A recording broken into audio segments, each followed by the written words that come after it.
163 ধারা জারি থাকা সত্ত্বেও ধর্মতলায় জুনিয়র ডাক্তারদের অনশন নিয়ে উপযুক্ত পদক্ষেপ করা হবে বলে জানিয়েছেন কলকাতার পুলিশ কমিশনার মনোজ ভার্মা। তিনি আরো বলেছেন, 163 ধারা জারি থাকা সত্ত্বেও ধর্মতলায় জুনিয়র ডাক্তারদের আমরণ অনশন চালানোর বিষয়ে উপযুক্ত পদক্ষেপ করা হবে। তবে ডাক্তারদের বিরুদ্ধে কি পদক্ষেপ করবে পুলিশ তা সিপি স্পষ্ট করেননি। এ বিষয়ে বেশি কথা বলতেও চাননি তিনি। শহরের কিছু বয়স্ক নাগরিক এবং বিশেষভাবে সক্ষম শিশুদের নিয়ে সোমবার কলকাতা পুলিশ পুজো দর্শন নামক কর্মসূচির আয়োজন করেছিল। শিশু এবং বৃদ্ধদের নিয়ে কলকাতার কিছু বড় পুজো দেখানোই এই কর্মসূচির উদ্দেশ্য। এই প্রসঙ্গে সিপি বলেছেন, কলকাতা পুলিশ অনেকদিন ধরেই এই কর্মসূচির সঙ্গে যুক্ত। 22,000-এরও বেশি সদস্য রয়েছেন, যারা পুজোয় ইচ্ছে মতো ঘুরতে বেড়াতে পারেন না। সারা বছরই পুলিশ ওদের খোঁজ রাখে।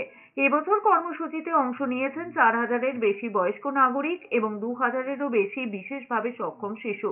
22টি বাসে করে ঘোরানো হচ্ছে। সকলের খাওয়া দাওয়ার বন্দোবস্ত করা হয়েছে।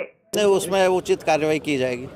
कोलकाता पुलिस हर साल प्रणाम के जो मेंबर्स हैं उनको और जो डिफरेंटली एबल पर्सन्स हैं उनको दुर्गा पूजा में शहर की जो बहुत अच्छी जो पूजा हैं वहाँ पर उनको घुमाने के लिए लेके जाते हैं, जिससे वो भी पूजा पंडाल देख सकें, वहाँ पर जाके लोगों के साथ में वो भी एंजॉय कर सकें।